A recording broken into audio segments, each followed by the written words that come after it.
ډېر مشکلات پر ما راغوسي.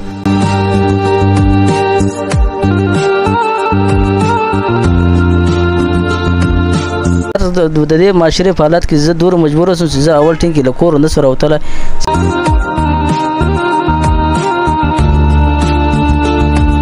سمندر خانه دا ماته وایه واده د شوی دی که د نه دی شوی؟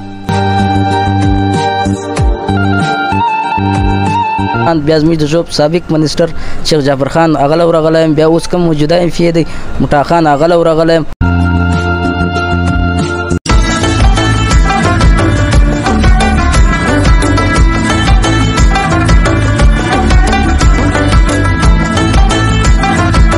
شروع کوم په نامه د خدای چې دی ډېر مهربان او بخښونکی ذات دی.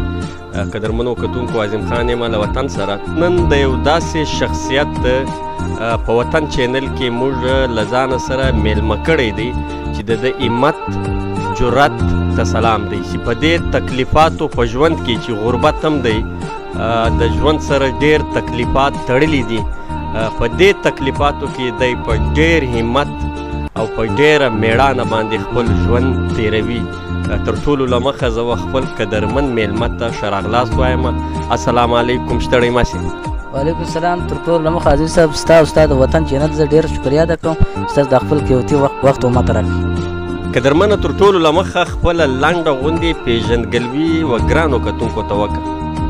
زما نوم سمندر خان دی، د ژوب اوسېدونکی یم، په قوم مندوخیل یم او تعلیم مې اف کړی دی. سمندر خانه ماته دا ووایه چې د دوري تکلیفاتو په ژوند کې لکه څنګه چې د دغې ویډیو په سر کې ما یو مجلس وکړی چې ستا و میړانه ته سلام، نو دومره تکلیفات دي، په دغه تکلیف کې ته ژوند څنګه تیروې؟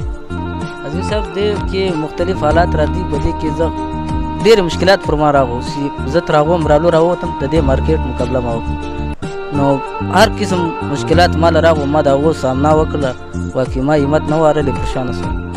داسې یو واقعه یا داسې یو تکلیف که ستا په ذهن کې وي زموږ و کتونکو ته یې ووایه. نور تکلیف خو نه اوسي، د دې معاشرې په حالات کې زه دومره مجبوره شوم چې زه اول ټینګ کې له کوره نه سو راوتلی، چې زه دې معاشره دومره زه ناصر معاشره وه چې زه د کوره نه سو راوتلی. اخر سوکه سوکه زه د دې معاشرې سره ولاد شوم، بیا د مارکیټ ته راوتم. تر کومه ځایه چې ما ته پته ده چې تا ته 20 کسان ناست وي او د 20 کسانو تا ته خوله سي، ته دا په لویاځې سر باندې د هغو 20 مقابله کوي او په ډېره خندا باندې کوي، ته څه پکې یې؟ بلکل عظیم صاحب دا خو نو حالات داسې وي کله کله سړی مجبوره کړي. زه دا شان نه کړم، زه بیا په مارکیټ کې زه ژوند نسم ترولی، الریډي به بیا زه له مارکیټ شاټه شوم. سمندر خانه دا ماته وایه واده د شوی دی که د نه دی شوی؟ بلکل ما واده شوی دی. سمندر خانه ته تعلیم یافته انسان یې، تا اف پاس کړې ده، د ملازمت کوشش د کړی دی او که نه؟ بلکل عزیز صاحب ستا خبره صحیح دي. په 2008 ته زه په ملازمت پسې یم، تر 2023 پورې ما اف کړې ده. په هر ډپارټمنټ کې ما جمع کړي دي کاغذات، خپله ډسیبل کوټه راځي، مخکې 2% اوس 5% شو. خو دا نه ګورمنټ دی چې د موضوع ډسیبل خیال نه ساتي، په هغه باندې هم روغ کسان لګوي، یا د چا روپۍ والا ته ورکوي یا د سفارش والا ته ورکوي، موږ ته ترجیح نه راکوي. دا ټیم موږ 5% کوټه ده. سمندر خان تا په مختلفو ډپارټمنټو کې د ملازمت دپاره اپلیکیشن جمع کړي دي، تر اوسه کامیابه سوی نه یې؟ ته چا ته تللی، کومو محکمو له تللی؟ عزیز صاحب زه هر محکمې له تللی یم، جنګلات ته تللی یم، هیلت له تللی یم، لایک سټاک له تللی یم، فوډ له تللی یم، له ژوب له اے ډي راونسه، بیا د کوټې کم سکریټریان منسټران، بیا زموږ د ژوب سابق منسټر شیخ جعفر خان هغه له ورغلی یم، بیا اوس کوم موجوده ایم پی دی مټا خان هغه له ورغلی یم. حتی دوی دا ټیم له ما سره مرسته نه ده کړې، زه دغسې ګرځم. له واده بعد ستا ژوند چې کوم دی څنګه روان دی؟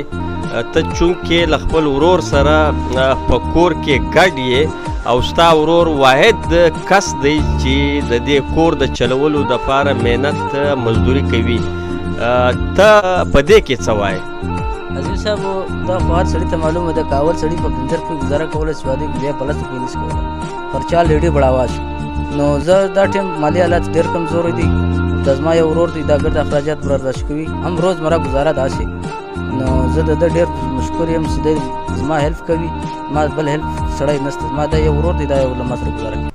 کتونکو ته ستا انټرویو به ډېر انسانان ګوري، ډېر خدا ترسه خلک به ګوري، ډېر داسې انسانان به ګوري چې هغو په وس هر څه پوره وي، د هغو په وس باندې ملازمت هم پوره وي، د هغو په وس باندې نوکري هم پوره وي، د هغو په وس باندې دا ځای هم پوره وي چې ستا مالي مرسته وکړي. ته هغو خلکو ته څه وایې؟ ټول عوام ته دا خواست کوم چې دوی اول ور ګډ، یعنې مثال هر سړی که MP وي که MM وي که منسټر وي چې ما ته یو ملازمت راکړي، زما به ګزاره په روانه شي. نو دوی ما ته ملازمت راکړي، زما به د کور مالي حالات لږ ښه شي، دا زما ورور به لږ په ارام شي. او که زما ملازمت دوی ما ته نه کړي او زه دغه نه در په در ګرځم، نو اخر زه څه وکړم؟ زه به چا ته ودرشم؟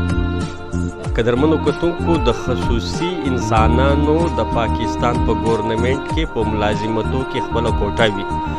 هغه کوټه د داسې خصوصي خلکو دپاره مختصه وي. پکار دی چې د داسې خصوصي خلکو خیال وساتي او د سمندر خان د خامخا خیال وساتي. سمندر خان په آخر کې که په زړه کې د داسې ارمان وي، ته یې کتونکو ته ویلی سي. عزیز صاحب، نور ارمان خو زما نسته، شکر دی چې ځان دوی ما ته یو کوچنی ملازمت را کړی وه، زه په دې بال کړی وه، دا به زه به د دوی ډېر مشکوره وم، دا به نو زما ژوند زندګي په برابره سوې وه. قدرمنو کتونکو، دا و سمندر خان چې موږ له تاسو سره مرکه وکړه. په ژوند کې داسې انسانان په اړوس پړوس کې په چاپېریال کې ګرځي. د دغو انسانانو باندې نظر ساتل، د دغو انسانانو مرسته کول دا ډېر ضروري دي. په دې به هم الله خوشحاله وي او هم به هغه انسان زړه خوشحاله وي. نو زه له تاسو ټولو دغه ریکویسټ کوم چې د سمندر خان نمبر به پر موبایل باندې چلاږي، نو د ده په خاصه توګه د ملازمت مرسته وکیاسته او له دې سره سره که نوره مرسته هم چا کوله، د سمندر خان سره رابطه کولی شي. په آخر کې له تاسو رخصت اخلو. د خدای په امان.